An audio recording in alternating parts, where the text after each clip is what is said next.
মিঠু, এখন তুমি কি করবা এখানে? চা করবো, চা। আগে গরু দোয়াই নিলে হতো না? তারপর বসে বসে আরাম করে চাটা খাওয়া যেত। আগে গরুটা ধোয়াই না। দাঁড়াও, দুধটা গরম বসাই। উফ, আর আমার ইচ্ছা করছে না, এই গরু ধোয়াতে ধোয়াতে আমি পারবো না, আমার হেভি কষ্ট হয়ে যায়, অসহ্য লাগে। ও অত পারা দেয় না, তুমিও দোয়াওগে যাও।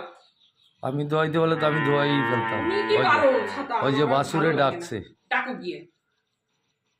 এমন আমার সেই সকালবেলা উঠে এত কিছু পরিশ্রম করে গরু দোয়াতে আমার ঘাম ছুটে যায়। গরু যখন আসে দোয়াতেই হবে, আর নয় ঘোষ ডাকতে হবে। গোশ ডাকতে হবে, সব লাভ গোশ খেয়ে যাবে।